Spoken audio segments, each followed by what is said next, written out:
અમદાવાદનું માણેક ચોક ત્યાંની સ્વાદિષ્ટ વાનગીઓ માટે પ્રખ્યાત ગરમાગરમ અને સ્વાદિષ્ટ વાનગીઓની સાથે અમે કર્યો ચૂંટણીની ગરમાગરમીને જાણવાનો પ્રયત્ન. જુઓ મતદારોનો મિજાજ અમદાવાદના માણેક ચોકથી. હું અત્યારે અમદાવાદની એ જગ્યા પર આવ્યો છું જ્યાંથી ગ્વાલિયા ઢોસો, chocolate sandwich, pineapple sandwich, green bhaji pav આ તમામ વસ્તુ આખા ઇન્ડિયામાં ફેમસ થઈ છે. આ દ્રશ્યો જોઈને આપ કદાચ સમજી શકો છો કે હું અમદાવાદના માણેક ચોકમાં આવ્યો છું. માણેક ચોકની આ ખાઉ ગલી જે આખા ઇન્ડિયામાં ફેમસ થઈ છે અને અહીંયા બોલિવૂડના સ્ટાર્સથી લઈને તમામ જે મોટા લોકો છે તે લોકો પણ આવે છે અને આજે આ ખાઉ ગલીની અંદર આપણે મતદારોનો મિજાજ જાણવાનો પ્રયાસ કરીશું. લોકસભાનું ઇલેક્શન આવી રહ્યું છે ત્યારે મતદારોનો શું મિજાજ છે ખાતા ખાતા આ જ લોકો સાથે જાણવાનો પ્રયાસ કરીશું. કેટલા વખતથી માણેક ચોકમાં જમવા આવો છો?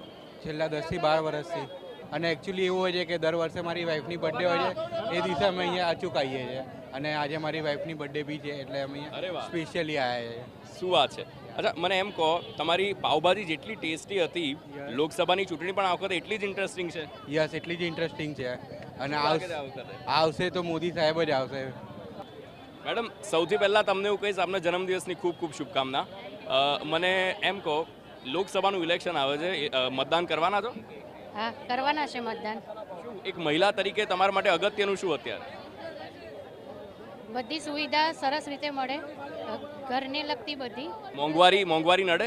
મોંઘવારી નડે છે અત્યારે, બધી વસ્તુમાં મોંઘવારી નડે છે કારણ કે બધાના ભાવ વધારે. પણ એની સામે મોદી સાહેબ એટલા જ બેનિફિટ આપેલા છે. એવું જાણવા બી મળ્યું છે કે મોદી સાહેબે 100 દિવસ માટેની યોજના બહાર પાડી છે, જેમ કે હોમ લોનમાં સબસિડી આપવાના છે જે સૌથી બેસ્ટ છે. આખું યુથનું ગ્રુપ છે અને આ ગ્રુપ સાથે મને લાગે છે કે વાત કરવાની મને મજા આવશે. મેડમ આપનું નામ? स्नेहा. अहमदाबाद ना छो? नहीं. कहाँ से हो? इंदौर से हूँ. इंदौर से हो. इस बार लोकसभा का इलेक्शन आ रहा है, पता है आपको? हाँ. मतलब आप वोट करने वाले हो इस बार? हाँ, हाँ. क्या लगता है इंदौर में उतना विकास हुआ है? हाँ, हुआ है. क्या अच्छा लगता है?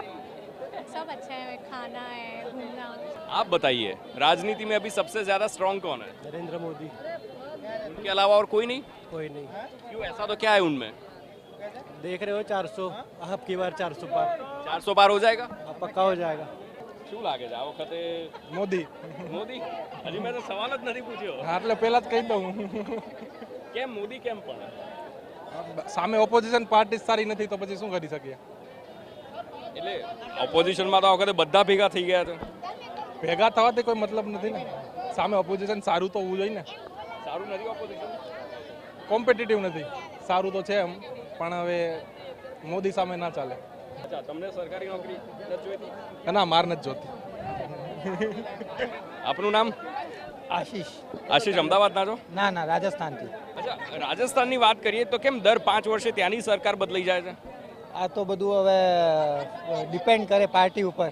અત્યાર સુધી બીજેપીનો કોઈ ફેસ હતો નહીં સારું. હવે આ વખતે જોઈએ, મોદીને લીધે નવો કેન્ડિડેટ આવ્યો છે તો ઇમ્પ્રુવમેન્ટ થશે તો ફરી બીજેપી આવશે. તમામ લોકો સાથે વાત કરીએ. લોકસભાનું ઇલેક્શન આવી રહ્યું છે અને આ લોકસભાનું ઇલેક્શન તેની વાત કરીશું ભોજનની સાથે. આપણે આ વખતે લોકસભાનું ઇલેક્શન આવે છે, ખ્યાલ છે આપને? મતદાન કરવાના? ચોક્કસ. શું લાગે છે આ વખતે માહોલ કેવો, રાજકીય માહોલ? રાજકીય માહોલ તો એક જ બાજુ છે, મોદી સાહેબ બાજુ. મોદી સિવાય કોઈ ઓપ્શન નહીં? કોઈ ઓપ્શન નહીં. કેમ એવું? બસ સૌનો સાથ, સૌનો વિકાસ. કયો અમદાવાદમાં હવે કયું કામ છે જે હજી ખૂટે છે કે જે સરકારે કરવાની જરૂર છે? ટ્રાફિક.